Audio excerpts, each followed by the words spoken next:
Hello दोस्तों, आप सभी का हमारे YouTube चैनल फास्ट कैलकुलेशन में स्वागत है। तो इससे पहले की वीडियो में हमने अपनी प्रमेय 6.4 तक ऑलरेडी डिस्कस कर लिया था। आज के इस वीडियो में हम प्रमेय 6.5 को आसान भाषा में समझेंगे। तो चलिए बिना किसी देरी के अपने इस वीडियो को स्टार्ट करते हैं।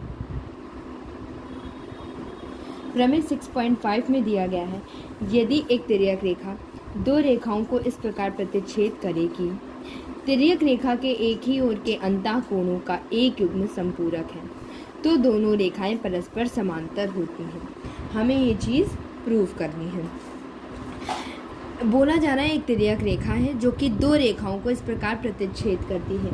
हमें ये नहीं दिया गया है कि वो दोनों रेखाएं परस्पर समांतर हैं या फिर नहीं है। केवल दो रेखाओं को प्रतिच्छेद कराना है, तो वो समांतर हो भी सकती हैं और नहीं भी हो सकती हैं। तो हम क्या करेंगे, दो रेखाओं को खींच लेते हैं कुछ इस प्रकार से। ये दो रेखाएं खींच ली हमने। एक का नाम देंगे AB और दूसरे का नाम देंगे CD। ये AB और CD। और एक तिर्यक रेखा है जो इनको प्रतिच्छेद करती है, उसका नाम हमने दे दिया है L। तो ये हमारी क्या हो जाएंगी, एक तिर्यक रेखा L हो जाएगी। अब उसके बाद क्या बोला जा रहा है, इनसे हमारे 8 एंगल बनते हैं। उनके नाम लिख लेते हैं 1 2 3 4 5 6 7 8। ये हमारे 8 एंगल्स फॉर्म होते हैं। और उसके बाद अब क्या करना है हमको कि तिर्यक रेखा के एक ही ओर के अंतः कोणों का एक युग्म संपूरक दिया गया है। तो ये तिर्यक रेखा है, इसके एक ही ओर के अंतः कोण यानी चाहे इस साइड के हो चाहे इस साइड के हो। तो अभी हम पहले इस साइड के देखते हैं। तो एक ही ओर के तो 4 और 5 हो गए, 3 और 6 हो गए। तो इनका योग हमें 180 दिया गया है। तब हमें सिद्ध करना है कि AB और CD समांतर हैं। तो देखते हैं हम इसको कैसे सिद्ध कर सकते हैं। तो सबसे पहले हम लिखेंगे क्या दिया गया है, क्योंकि किसी भी प्रमेय को सॉल्व करने के लिए सबसे इम्पॉर्टेंट यही हेडिंग होती है। तो हम सबसे पहले लिख लेते हैं क्या दिया गया है। हमें दो रेखाएं दी गई हैं AB और CD, वो समांतर नहीं है। हमें अभी नहीं कंफर्म पता है कि वो समांतर हैं या नहीं, हमें उनको सिद्ध करना है कि ये समांतर है। तो सबसे पहले लिख लेंगे दो रेखाएं AB तथा CD हैं।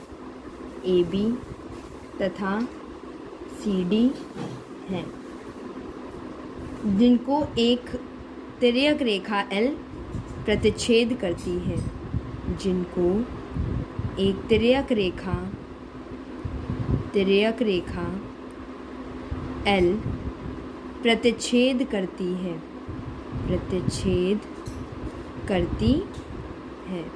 ये चीज़ें हमें दी गई हैं। और क्या दिया गया है, और हमें दिया गया है कि तिर्यक रेखा के एक ही तरफ के अंतः कोणों का जो योग एक संपूरक होता है, ये दिया गया है।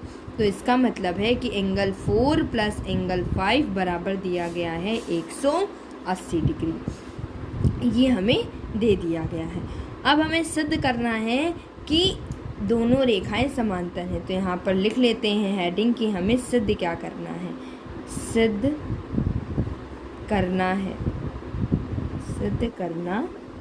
क्या सिद्ध करना है कि AB समांतर हैं, AB समांतर CD के हैं। और ये कब सिद्ध होगा, जब हमारे संगत कोण या फिर एकांतर कोण बराबर होंगे। जब भी हमारे संगत कोण या एकांतर कोण बराबर होते हैं, तब हम कह सकते हैं कि AB समांतर है CD के। तो ये चीज़ हमको क्या करनी है, प्रूफ करनी है। अब इसके बाद इसको प्रूफ कैसे किया जाएगा और कहाँ पर करना है, तो उसके लिए हम लिखते हैं उपपत्ति को। क्या लिखते हैं, उपपत्ति। तो उपपत्ति में हम जो भी चीज़ प्रूफ करते हैं वो हम यहाँ पर लिख लेते हैं। अब देखिए कैसे हम प्रूफ करेंगे। तो हमें 4 + 5 दिया गया है 180 डिग्री। ठीक है, 4 और 5 का योग कितना दिया गया है, 180 डिग्री दिया गया है। और उसके बाद अगर हम देखें, और हम क्या बोल सकते हैं, यहाँ पर सबसे पहले जो दिया गया है उसे लिख लेते हैं। एंगल 4 + 5 बराबर 180 डिग्री, ये हमें दे दिया गया है। और हम क्या लिख सकते हैं यहाँ पर कि एंगल 4 प्लस एंगल 1 भी क्या है, दिया गया है 180 डिग्री। आप अगर डायग्राम में देखें तो 4 और 1 मिलकर के क्या बना रहे हैं, 180 डिग्री बना रहे हैं। तो बस हमने वही चीज़ लिख दी है यहाँ पर। इसको इक्वेशन दे देते हैं 1, इसको इक्वेशन नंबर 2। अगर फ्रॉम इक्वेशन नंबर 1 और 2 से बात करें तो RHS सेम है, LHS भी क्या होंगे, सेम होंगे। तो लिख देते हैं angle 4 plus angle 5 equal angle 4 plus angle 1। LHS भी इक्वल कर दिए। एंगल 4 इधर प्लस का है, दूसरी साइड जाएगा तो माइनस का हो जाएगा। एंगल 4 प्लस एंगल 1 ये तो यहीं पर थे, माइनस एंगल 4 आ गया जो कि इससे कैंसिल हो जाएगा। एंगल 5 इक्वल एंगल 1 आ गया।